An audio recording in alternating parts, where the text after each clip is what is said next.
धर्मराज युधिष्ठिर बोले, हे भगवान, किससे बोले? कृष्ण भगवान से। हे भगवान, आप मुझे कार्तिक मास की कृष्ण पक्ष की एकादशी के बारे में सुनाइएगा। इन एकादशी का क्या नाम है, कौन सा फल मिलता है? श्री कृष्ण भगवान बोले, हे राजराजेश्वर। भगवान कितने बड़े हैं देखो, पर फिर भी युधिष्ठिर से क्या बोले? हे राजराजेश्वर। राजाओं के राजा भगवान कृष्ण जी युधिष्ठिर को इज्जत दे रहे हैं, आदर दे रहे हैं। कार्तिक मास की कृष्ण पक्ष की एकादशी का नाम रमा एकादशी है। इसके व्रत से समस्त पाप नष्ट हो जाते हैं। इस कथा का इस प्रकार है कि प्राचीन काल में एक मुचुकुंद नाम का एक राजा राज्य करता था। मुचुकुंद नाम का एक राजा राज्य करता था। उसकी जो है कुबेर जी से, वरुण से और विभीषण जी से, इंद्र से आदि मित्रता थी। वो सत्यवादी था, विष्णु का भक्त था। एक दिन उत्तम चंद्रभागा नाम की लड़की उत्पन्न हुई। उसने उसके साथ विवाह किया। राजा चंद्रसेन के पुत्र शोभन के साथ किया। एक समय जब वो अपने ससुराल में था, एकादशी का व्रत पड़ गया। तो चंद्रभागा सोचने लगी कि एकादशी आ गई है, मेरा पति तो बड़ा कमजोर है, अगर व्रत रखेगा तो व्रत नहीं रख पाएगा, खाना खाएगा तो। परंतु मेरे पिताजी की आज्ञा है कि कोई भी व्रत, मेरे राज्य में सब व्रत रखेंगे। तब दशमी आई, राजा ने ढिंढोरा पिटवा दिया कि भाई सभी लोग जो है भगवान का व्रत रखें, एकादशी का व्रत रखें। अब शोभन कहने लगा, देख प्रिय, मैं कहीं और जाता हूँ, यदि व्रत करूँगा अवश्य मर जाऊँगा, क्योंकि मैं तो बड़ा कमजोर हूँ। चंद्रभागा बोली, हे प्राणनाथ, मेरे पिता के राज्य में एकादशी के दिन कोई भोजन नहीं करता। इंसान की बात तो रही दूर, हाथी, घोड़ा, ऊंट, गाय आदि भी तृण नहीं खाते। यदि आप भोजन करना चाहते हो तो दूसरे स्थान को चले जाइएगा, क्योंकि यदि आप इस स्थान पर रहोगे तो आपको व्रत अवश्य ही करना पड़ेगा। तब शोभन बोला, हे प्रिय, आपका क्या कहना है?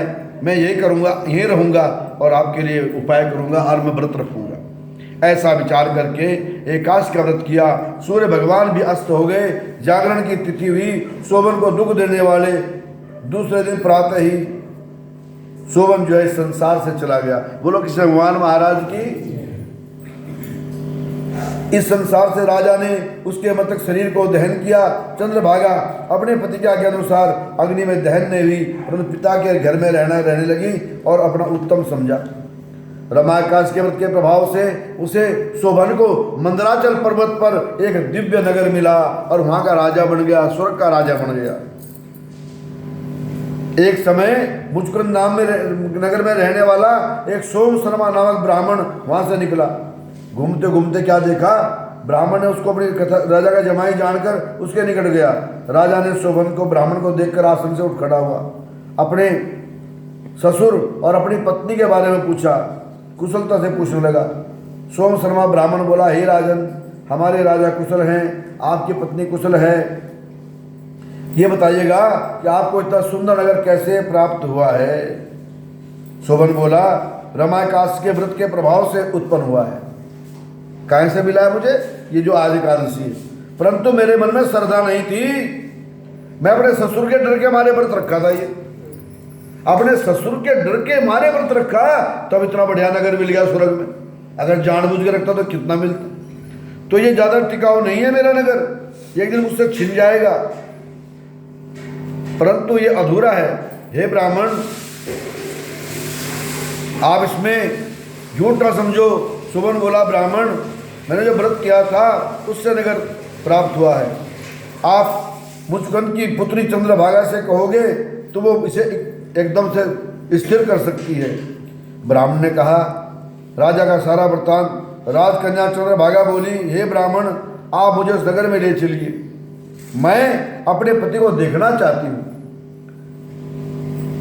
मैं उसके अपने प्रभाव, व्रत के प्रभाव से, जो मैं 12 की 12 एकादशी रखती हूँ हैं, और 2 एकादशी काहे की होती है? एकादशी उसकी होती है उसकी मल मास की है, 13 एकादशी आती है, 26 एकादशी होती है। प्रभाव से मैं अपने नगर को स्थिर बना लूंगी।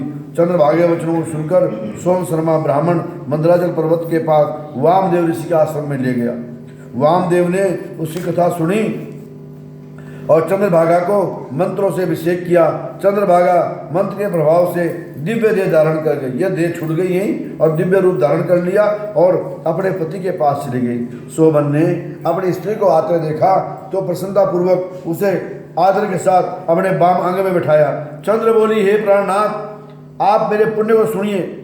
जब से मैं अपने पिता के घर में थी ना, 8 साल की कन्या थी, तब से मैं भगवान एकादशी का व्रत करने लगी हूँ।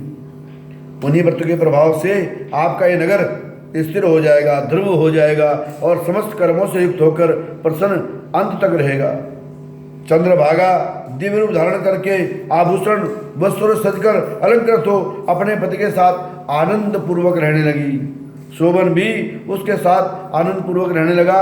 हे राजन, भगवान कृष्ण जी बोले, हे राजन, मैंने यह रमा एकादशी का व्रत आपको महात्म सुनाया है। जो मनुष्य रमा एकादशी का व्रत आपकी तरह करेंगे ना, वो सब ब्रह्म हत्या आदि से पापों से मुक्त होकर हो जाते हैं। जो मनुष्य रमा एकादशी का महत्व सुनता है, अपने घर बैठे सुनता है, वो मनुष्य जो है विष्णुलोक को प्राप्त होता है। बोलो भगवान कृष्णचंद्र महाराज की।